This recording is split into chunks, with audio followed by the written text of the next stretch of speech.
Subscribe कीजिए defence squad channel को और बेल आइकन को दबाइए लेटेस्ट डिफेंस वीडियोस सबसे पहले देखने के लिए। जय हिंद डिफेंस लवर्स, स्वागत है आप सभी का डिफेंस ज्ञान सीरीज के एक बेहद ही फ्रेश एपिसोड में। हमारा आज का जो ये एपिसोड है ये उन डिफेंस लवर्स के लिए बेहद ही खास होने वाला है जिन्हें स्नाइपर राइफल्स के साथ एक अलग ही तरह का ऑब्सेशन रहता है, क्योंकि आज के एपिसोड में हम आपको उन डेडलीस्ट स्नाइपर राइफल्स के बारे में बताएंगे जो 1947 से लेकर अभी तक हमारी ग्रेट इंडियन आर्मी के स्नाइपर्स द्वारा इस्तेमाल की गई है।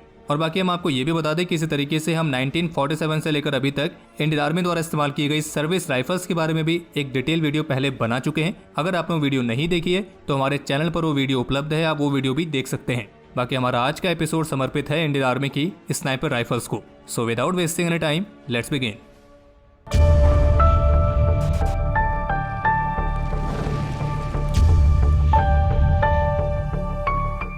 आगे बढ़ने से पहले आपको बता दें कि इस एपिसोड में दी गई जानकारी अगर आप में से किसी को भी लिखित रूप में चाहिए तो इसके रिगार्डिंग एक आर्टिकल हमारी ऑफिशियल वेबसाइट defensexp.com पर ऑलरेडी पब्लिश किया गया है। आप उसके माध्यम से भी ये जानकारी हासिल कर सकते हैं। तो चलिए बात है इस वीडियो के मेन टॉपिक पर, और सबसे पहले तो ये बात करते हैं कि आखिर स्नाइपर राइफल्स होती क्या है, या यूं कहें कि आखिर ऐसी क्या चीज है जो स्नाइपर राइफल को एक असॉल्ट राइफल से अलग बनाती है। तो देखिए, अगर इसका जवाब एक लाइन में देना हो तो हम आपको यही कहेंगे कि स्नाइपर राइफल और एक असॉल्ट राइफल में जो सबसे बड़ा डिफरेंस होता है वो होता है एक्यूरेसी का, क्योंकि स्नाइपर राइफल्स में आमतौर पर इस्तेमाल होता है मैच ग्रेड का एम्यूनेशन, यानी कि एक ऐसा एम्यूनेशन जिसे खास तौर पर इस तरीके से डिजाइन और मैन्युफैक्चर किया जाता है ताकि उसका टॉलरेंस टाइट रहे और एक्यूरेसी हाई लेवल की हो। और बाकी ऑब्वियस सी बात है कि स्नाइपर राइफल्स का इस्तेमाल लॉन्ग रेंज के टारगेट्स पर किया जाता है। तो आप कह सकते हैं कि स्नाइपर राइफल्स हाईली एक्यूरेट और लॉन्ग रेंज की राइफल्स होती हैं। और हाँ, बाकी इन सबके अलावा एक सबसे इंपॉर्टेंट चीज, चाहे स्नाइपर राइफल्स हो, असॉल्ट राइफल हो या फिर कोई और अदर वेपन हो, तो ये सारी चीजें बेस्ट होने के बाद भी बेस्ट तभी हैं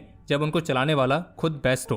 क्योंकि जैसे कि कहा गया कि युद्ध कभी भी हथियार नहीं जीतता है, उस हथियार को चलाने वाला जीतता है। और हमें लगता है कि स्नाइपर राइफल्स की परिभाषा इतनी पर्याप्त है और आपको बात समझ में आ गई होगी। और अब सीधे बढ़ते हैं उन स्नाइपर राइफल्स की तरफ जो 1947 से लेकर आज तक जो भारत के फोर्सेस द्वारा इस्तेमाल की गई हैं। तो इसमें सबसे पहला नाम है ली एनफील्ड .303 नंबर 4 मार्क 1T। ये ब्रिटिश ओरिजिन की bolt action magazine fed repeating rifle है और इन ली एनफील्ड राइफल्स को 1895 में एनफील्ड टाउन में स्थित रॉयल स्मॉल आर्म्स फैक्ट्री में जेम्स पेरिस ली ने इन्वेंट किया था। और 20th सेंचुरी के पहले हाफ के दौरान इस ली एनफील्ड राइफल के कई अलग अलग वेरिएंट्स को ब्रिटिश एम्पायर के मिलिट्री फोर्सेस द्वारा इस्तेमाल भी किया गया था। और जबकि वर्ल्ड वॉर 1 के दौरान तो इसी का एक शॉर्ट मैगजीन ली एनफील्ड वेरिएंट सर्विस राइफल की तरह इस्तेमाल किया गया था। ये जो शॉर्ट मैगजीन ली एनफील्ड वाला वेरिएंट था, इसे मैन्युफैक्चर करना काफी महंगा पड़ता था और इसी वजह से 1920s में इसकी कॉस्ट को किस तरीके से कम किया जाए, तो उसके लिए इसमें मल्टीपल एक्सपेरिमेंट्स कंडक्ट किए गए ताकि इसके कॉम्प्लेक्स पार्ट्स और रिफाइंड मैन्युफैक्चरिंग प्रोसेसेस को रिड्यूस किया जा सके। और जबकि 1926 में इन एसएमएलई राइफल्स का नाम बदलकर राइफल नंबर 1 मार्क 3 भी रखा गया था। बाद में इसके और भी वेरिएंट्स आए, जैसे कि राइफल नंबर 4 मार्क 1 जो कि राइफल नंबर 1 मार्क 6 की तरह ही थी। और फिर बाद में जब इस राइफल में नंबर 32 3.5 टेलीस्कोपिक साइट को माउंट किया गया तो इसके माउंट होने के साथ ही नंबर 4 मार्क 1 कन्वर्ट हुई number 4 mark 1 T sniper rifle में। इसमें जो टी है वो दर्शाता है टेलीस्कोपिक को। ये एक बोल्ट एक्शन राइफल थी जिसका रेट ऑफ फायर था 20 से 30 एम्ड शॉट्स पर मिनट और इसकी इफेक्टिव फायरिंग रेंज थी 914 मीटर। और इसके फीड सिस्टम में 10 राउंड की मैगजीन इस्तेमाल होती थी। और जैसे कि इसके नाम से मालूम पड़ रहा है, इसमें .303 MK6 SAA बॉल एम्यूनेशन का इस्तेमाल होता था। ये जो राइफल है ये वर्ल्ड वॉर 2 के समय जर्मन्स को हराने में ब्रिटिशर्स के काफी काम भी आई थी। और फिर 1947 के बाद से इंडियन आर्मी द्वारा सर्विस राइफल के तौर पर इसी ली एनफील्ड राइफल के अलग अलग वेरिएंट्स को इस्तेमाल भी किया गया था।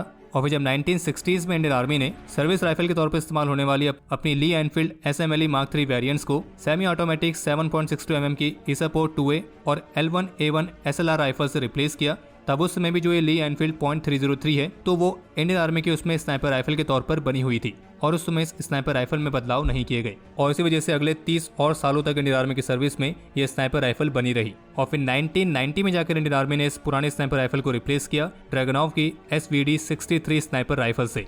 यानी कि 1947 से 1990 तक इंडियन आर्मी की मुख्य स्नाइपर राइफल के तौर पर यही ली एनफील्ड .303 नंबर 4 मार्क 1T का इस्तेमाल किया गया था। और फिर 1990 से नंबर आया ड्रैगनॉव स्नाइपर राइफल्स का, तो इसलिए हमारे इस लिस्ट में अब दूसरा नाम है ड्रैगनॉव SVD का। इस राइफल में जो SVD है उसका मतलब है, तो वैसे तो इसकी फुल फॉर्म रशियन में है, लेकिन अगर आप उसे इंग्लिश में ट्रांसलेट करेंगे तो ड्रैगनॉव स्नाइपर राइफल ही बनेगा। ड्रैगनॉव जो कि सोवियत यूनियन ओरिजिन की gas operated rotating bolt designated marksman rifle है, जिसे 1963 में येवगेनी ड्रैगनोव ने डिजाइन किया था और इसे मैन्युफैक्चर किया गया था क्लासनिकोव के द्वारा। ये एक सेमी ऑटोमेटिक 7.62 × 54 mm कैलिबर वाली स्नाइपर राइफल है।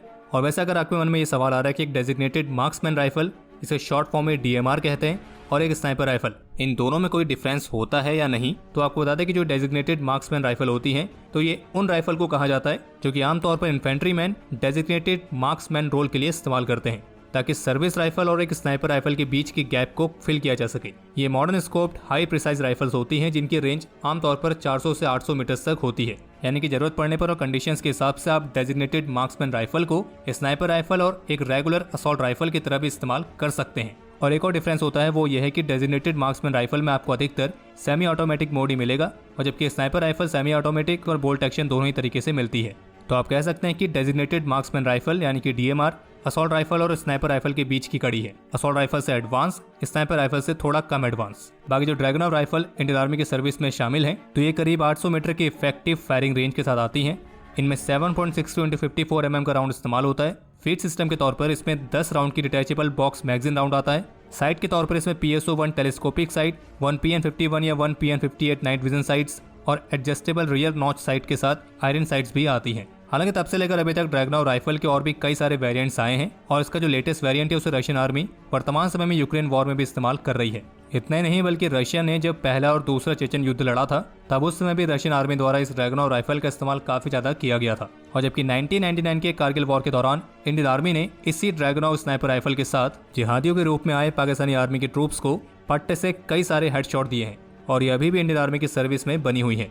हालांकि इन राइफल्स को अपग्रेड भी किया जा रहा है। और अगर आप ये सोच रहे हैं कि इतनी पुरानी राइफल को रिप्लेस ना करने के बजाय अब आर्मी इसे अपग्रेड करने में क्यों लगी हुई है, तो आपको बता दें कि ड्रैगनोव की कई सारी खासियतें हैं। जैसे कि इस राइफल का जो बैरल है वो 7000 से अधिक राउंड्स के फायर को झेल सकता है, लेकिन जो आज के समय की नई स्नाइपर राइफल्स आ रही हैं, तो उनमें ये कैपेबिलिटी केवल 3000 राउंड्स तक ही मिलती है। यानी कि इस बात को दर्शाता है कि ड्रैगनोव स्नाइपर राइफल एक लंबी लाइफ के साथ आती है। हालांकि आप ड्रैगनोव स्नाइपर राइफल को आज के समय की मॉडर्न स्नाइपर राइफल के कंपैरिजन में ज़्यादा एडवांस और ज़्यादा पावरफुल स्नाइपर राइफल के तौर पर तो नहीं देख सकते, लेकिन एक डेजिग्नेटेड मार्क्समैन राइफल के तौर पर यह अभी भी एक डिसेंट राइफल के तौर पर बनी हुई है।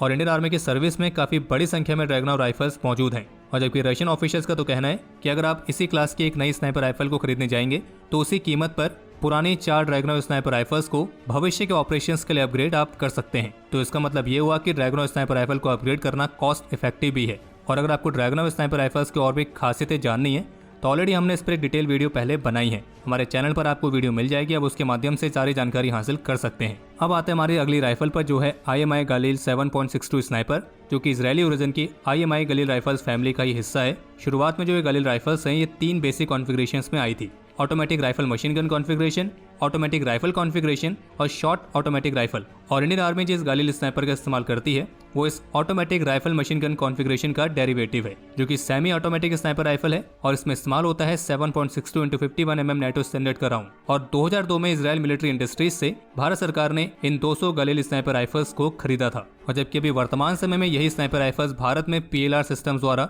लाइसेंस के तहत मैन्युफैक्चर की जा रही हैं। ये जो IMI गालिल स्नाइपर राइफल है, ये भारत की स्पेशल फोर्सेस को इश्यू की जाने वाली एक स्टैंडर्ड स्नाइपर राइफल में आती है, और इसे इंडियन आर्मी और कोवर्ट रॉ यूनिट भी इस्तेमाल करती है। इसकी जो इफेक्टिव फायरिंग रेंज है वो 300 से 500 मीटर है, और फीड सिस्टम के तौर पर इसमें 25 राउंड की बॉक्स मैगजीन इस्तेमाल होती है।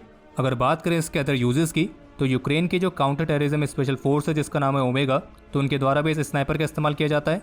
US की रजनीशपुरम पीस फोर्स भी इसका इस्तेमाल कर चुकी है। और जबकि नेपाल ने भी अपने स्पेशल फोर्सेस और रेंजर बटालियंस के इस्तेमाल के लिए इस राइफल की करीब 2000 यूनिट्स ली हैं। इसके बाद इस लिस्ट में चौथा नाम है हैकलर एंड कोच की PSG-1 semi automatic sniper rifle का, और इसे 1968 में German company heckler and coach द्वारा डिजाइन किया गया था। इस राइफल का जो प्रोडक्शन है वो 1972 में स्टार्ट हुआ, और 2014 में इसका प्रोडक्शन बंद भी हो गया था। ये PSG-1 स्नाइपर राइफल 3 वेरिएंट्स में आती है: PSG-1A1, MSG-90 और MSG-90A1। इसमें से जो पहली वाली है वो प्योर स्नाइपर राइफल है, और बाकी की 2 डेजिग्नेटेड मार्क्समैन राइफल वाली कैटेगरी में आती हैं। और जो PSG-1A1 है, तो ये PSG-1 का सबसे लेटेस्ट वर्जन है, जिसे 2006 में इंट्रोड्यूस किया गया था। तो इसकी इफेक्टिव फायरिंग रेंज है 1000 मीटर। इसमें 5, 10 और 20 राउंड वाले डिटेचेबल बॉक्स मैगजीन के ऑप्शंस मिलते हैं, और इसमें 7.62 × 51 mm का कार्ट्रिज इस्तेमाल होता है। और भारत में इसके PSG-1A1 वेरिएंट का इस्तेमाल NSG, मार्कोस और इंडियन आर्मी के अलावा आंध्र प्रदेश के पुलिस स्पेशल फोर्सेस, ग्रेहाउंड्स और ऑक्टोपस भी कर रही है। और आपको ये भी बता दें कि जो ये PSG-1 स्नाइपर राइफल्स हैं, ये इंडियन ट्रूप्स के हाथों में सबसे पहले भारत के secretive special force special group के माध्यम से 1980s की शुरुआत में आई थी। अभी आप में से अगर कोई ऐसा है जिसे स्पेशल ग्रुप के बारे में नहीं पता है तो उस पर भी हमने एक डिटेल वीडियो पहले बनाई है, आप उसके माध्यम से जानकारी हासिल कर सकते हैं। बाकी अगर बात करें इस राइफल के पास्ट यूजेस की तो आपको बता दें कि भारत में एनर्जी कमांडोज द्वारा मई 1988 में ऑपरेशन ब्लैक थंडर के दौरान इस PSG-1 स्नाइपर राइफल का सबसे पहला इस्तेमाल देखा गया था। फिर उसके बाद 2008 के मुंबई अटैक के दौरान भी इसके एडवांस वेरिएंट PSG-1A1 को एक बार फिर से एनर्जी फोर्स द्वारा इस्तेमाल किया गया था। और जबकि 1999 के कारगिल वॉर के दौरान भी मार्कोस कमांडोज ने इस PSG-1 स्नाइपर का इस्तेमाल किया था। इसके बाद इस लिस्ट में 5वां नाम है स्टेयर SSG-69 स्नाइपर राइफल का, जो कि एक Austria made bolt action sniper rifle है जिसे ऑस्ट्रियन कंपनी स्टेयर मैनलेकर द्वारा डिजाइन और प्रोड्यूस किया गया है। इस स्नाइपर राइफल का जो प्रोडक्शन है वो स्टार्ट हुआ था 1969 में और 2015 में बंद भी हो गया था। ये स्नाइपर राइफल 3 वेरिएंट्स में आती है, SSG-69P1, SSG-69P2 और SSG-69P4। अब इन्होंने P3 क्यों नहीं निकाला ये तो खैर नहीं पता होगा। बाकी आपको ये भी बता दें कि जो SSG-69 है ये ऑस्ट्रियन आर्मी की स्टैंडर्ड स्नाइपर राइफल है और इसे कई सारी लॉ इन्फोर्समेंट ऑर्गेनाइजेशंस द्वारा भी इस्तेमाल किया जाता है। इसकी जो मैक्सिमम फायरिंग रेंज है वो करीब 3700 मीटर तक है। और बाकी इस राइफल में 7.62 × 51 mm नेटो, 0.243 विंचेस्टर और 0.22 से 250 रेमिंगटन, तो इस तरह के अलग अलग कार्ट्रिजेस के ऑप्शंस इसमें मिलते हैं। हालांकि भारत में इस राइफल को इंडियन आर्म फोर्सेस इस्तेमाल नहीं करती है, लेकिन भारत की BSF, ITBP और कोबरा स्पेशल फोर्स द्वारा इसका इस्तेमाल किया जाता है। और बाकी जो ये वीडियो है ऑलरेडी काफी लंबी हो चुकी है, तो इसलिए आज हम इस वीडियो को यहाँ पर ही एंड करते हैं। ये हमारी स्नाइपर राइफल्स वाली वीडियो का पहला पार्ट था जिसमें हमने आपको 5 डेडलीस्ट स्नाइपर राइफल्स के बारे में बताया है। इसके पार्ट 2 में हम आपको बाकी के 5 डेडलीस्ट स्नाइपर राइफल्स के बारे में बताएंगे।